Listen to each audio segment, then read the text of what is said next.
Hello and welcome to the Biochemistry for Health Sciences channel, what we call as the BHS channel. This channel is specifically designed for healthcare students as well as professionals to learn and apply biochemistry in medicine. So if you are an MD, DO, MBBS, nurse practitioner, PA, pharmacist, clinical dietitian, clinical lab scientist, or other medical technologists, as well as biomedical researchers, you are here at the right place.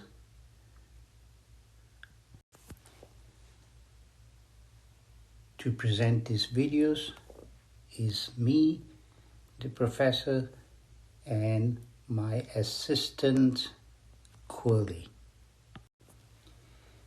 So, why this channel? According to Quirly, there are 3 reasons. Let's look at reason number 1, why we started this channel.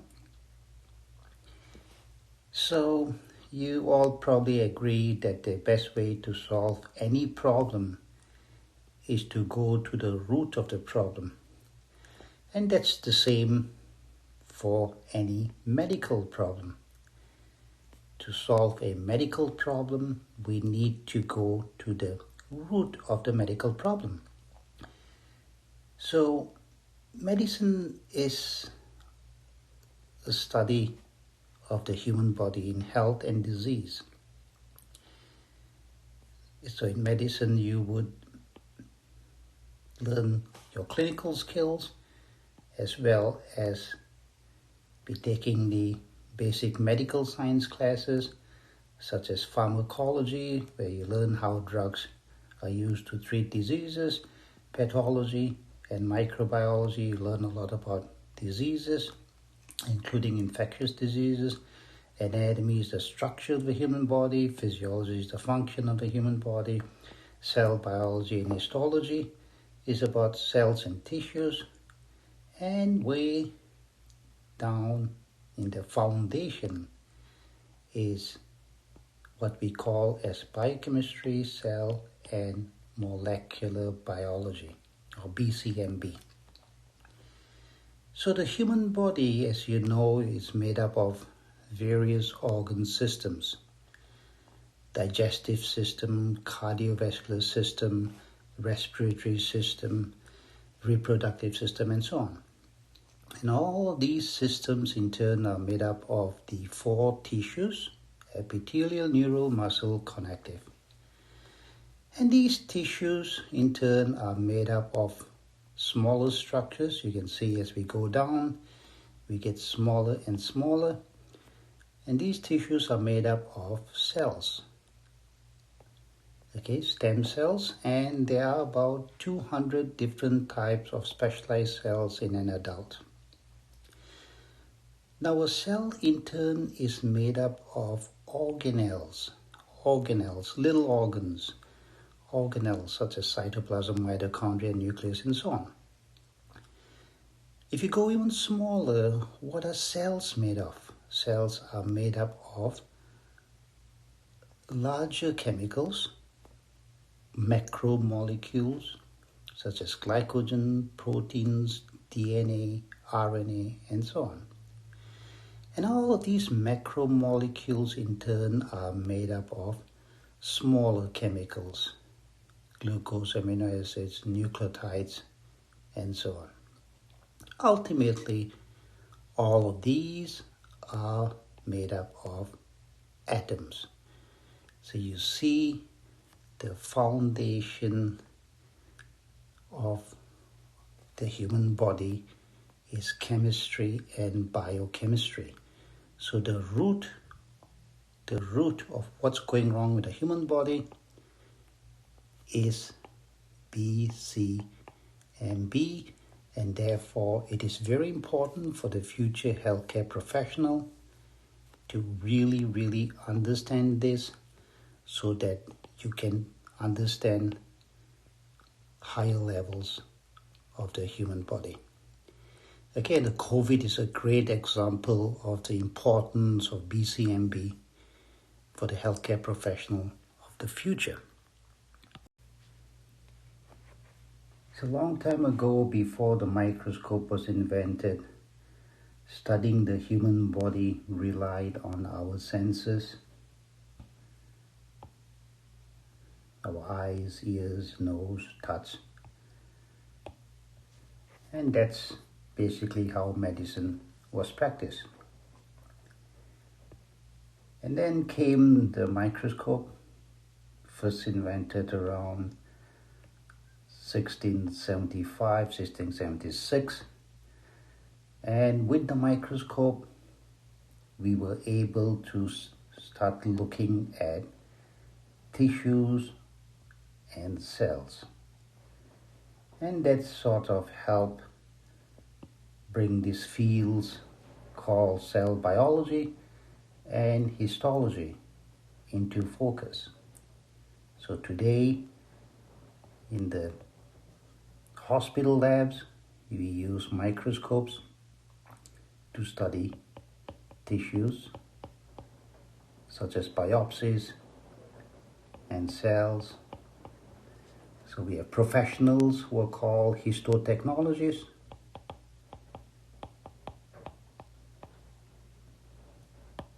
and cytotechnologists who are trained to prepare tissues and cells for investigation. However, microscopes had a limitation, or have a limitation, and they cannot see chemicals. So this world of BCMB was still a very secretive world. But today, with various technologies such as mass spectrometry, nuclear magnetic resonance, chromatography, electrophoresis, molecular biology techniques, and computers, we now are better able to understand this world of BCMB, and that has led to two very huge fields: genomics, the study of DNA, and proteomics, study of proteins. So now this mysterious world is coming. We are beginning to know this world much better, and we can now help use this world to understand the human body. So that is the first reason why we are starting this channel, and that's because we now need to really understand this world of BCMB and then be able to apply it to medicine. The second reason: when I started my clinical training, I had taken probably about 4 or 5 biochemistry classes. And when I was in a hospital, I realized that a lot of the chemistry and biochemistry that clinicians were using was very different from the biochemistry that I studied in the college or the university.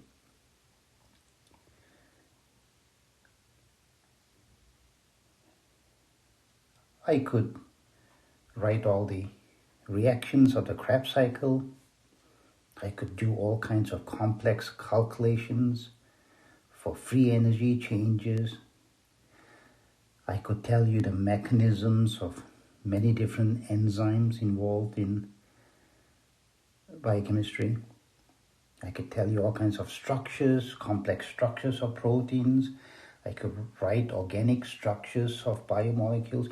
But a lot of this information was not really applied in the hospital setting, in the clinical setting. Medically relevant biochemistry, for example, why does glucose have 6 carbons and not in 3 or 8? What's the clinical importance of that, especially with respect to diabetes? I couldn't answer that. How is A1C formed? Actually, many of my colleagues and myself didn't know what A1C was. What causes your blood glucose to go high or low? What are the molecular defects in genetic diseases such as cystic fibrosis? And how are these defects related to signs and symptoms of the disease? In other words, how are molecules related to disease? Okay, why shouldn't we be looking for cholesterol in the urine? What's the sensitivity of a clinical test? How does metabolism change when we go from the postprandial state after a meal into a starvation state, like when we are sleeping 3, 4 in the morning? Why are ketone bodies inappropriately named? Why is the name ketone bodies not correct? Why are clinicians calling troponin as a cardiac enzyme rather than a cardiac marker? Okay, so there's a lot of chemistry and biochemistry that we don't learn in colleges and universities that is very, very important for the clinical setting, for healthcare professionals. So basically there is what I found, at least in my experience, working in hospitals, a poor or missing connection between chemistry and its applications to medicine. Why this poor connection? Well, here is Coley's opinion, and I sort of agreed to some extent. I have experienced the same thing too. Most of my chemistry professors, I would say none of my chemistry professors, had any clinical experience at all. While a lot of my clinical professors had very limited chemistry background and were uncomfortable trying to connect the two. So hopefully the BHS channel, this series of videos we're going to bring to you will help you put the chemistry equation into your medical bag.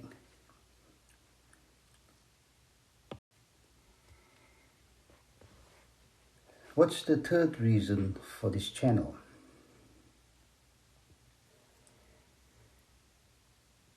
Help reduce medical errors. Help reduce medical errors. Well, this might be quite a surprising statistics, but in 2016 in the journal, British Medical Journal, it was found, or it was reported, that there are about 250,000 deaths per year in the US due to medical errors. That's a huge number.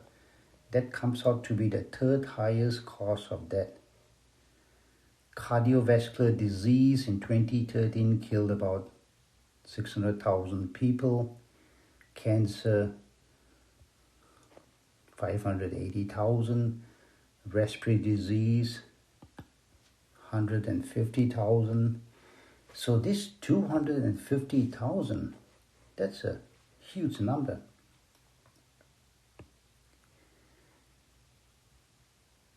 So why are medical errors so common?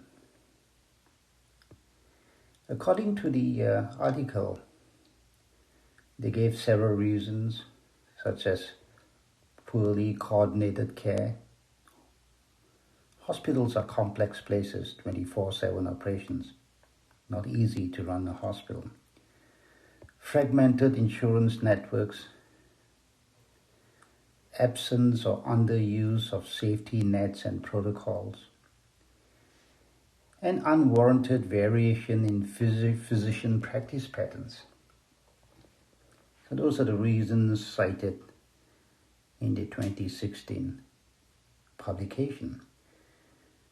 Well, Corley has another reason. What is that, Corley? Very good. Poor chemistry-medicine connection. So, what is medically relevant biochemistry? Hopefully, telling you and teaching you about medically relevant biochemistry will help reduce some of these errors. So as I mentioned, hopefully you agree, the root, the foundation of the human body is chemicals. To understand chemicals, you need to understand chemistry, and especially general chemistry concepts and some basic organic chemistry. Nothing fancy, just some basic organic chemistry. And how this chemistry is applied to human structure is the foundation of anatomy. How it is applied to function is the foundation of physiology. Then how is this chemistry applied to human diseases? What you study in pathology, and a lot of pathology is microbiology because many diseases are infectious diseases. And ultimately, how are these diseases treated by chemicals? Drugs, after all, are chemicals. That's what you study in pharmacology. So how can we help you connect chemistry to medicine? Well, that field, what we call clinical chemistry, is a field that actually connects chemistry and medicine. So I myself am a clinical chemist, board certified. I have been very fortunate to work in a variety of hospitals and medical laboratories, both in Canada and the US.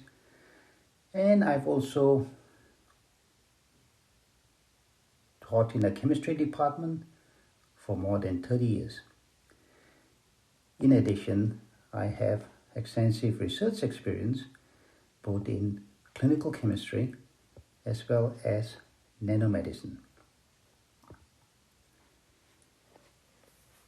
Okay, so how are we organizing the BHS channel, Biochemistry for Health Sciences channel?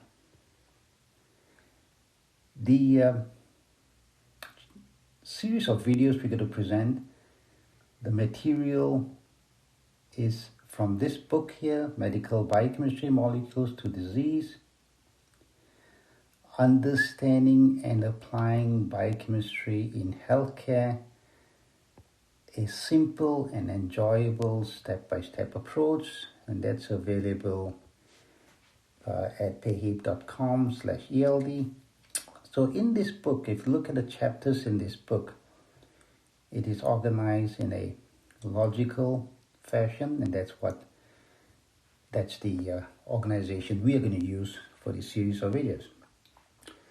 So it starts off with a basic biochemical design of a human. Actually, in the book, the human actually is given a name. Michelle, and her family. Just to remind healthcare professionals that at the end of the science is a human. We are impacting a human's life, and not just that human, the patient, but the patient's family too. Okay, so chapter 1 is basic biochemical design of a human. How does a biochemist see a human being? What's the biochemistry aspect of a human? And then we have all the chemicals, the important chemicals that we find in our body, life chemicals, in the next 3 chapters. So water, inorganic chemicals, carbohydrates, nucleic acids, lipids, proteins, and then one example of protein, the enzymes, so that we can understand more about proteins. And then chapters 5 and 6 is a very important concept called ADME, which is used a lot by pharmacologists, but surprisingly not used much by biochemists. So when we look at the big picture, this is basically the life story of a chemical in your body. And it's a very, very important skill that healthcare professionals should have. Chapter 7 is about how cells talk to one another, signaling, cell signaling, how cells proliferate, cell division, how cells adapt to changing environments, and eventually how cells are programmed to die, apoptosis. And then chapter 8 is a huge chapter. 8 and 9 actually is what's called physiological chemistry, the chemistry of individual organs. Physiological chemistry, and this is the chemistry that's really important for the healthcare professional. Then chapter 10 is pathophysiological chemistry, how chemistry is applied in pathology, and that's the field of clinical chemistry. And the last chapter covers a few cases which depend very heavily on concepts in chemistry as well as biochemistry. Okay, so this is the chapters we will refer to when we talk about the chapters in this video, and that's the book we'll be referring to. So in this channel, we are going to systematically and logically understand and apply important chemical and medical and biochemistry concepts to medicine. So medically relevant biochemistry. Hopefully we'll keep the videos very informal and enjoyable. Chemistry as well as medicine are huge areas and very, very complex areas. And so learning is best done if we are in a more relaxed atmosphere. Okay? This is very important for the healthcare professional. We are not researchers. We don't focus on one small thing, and the body doesn't work on one small concept. The body works on the big picture concept. We must always look at the big picture when we try to understand the human body, how it works, what happens to it when it's diseased, and so on. And finally, you can write your comments.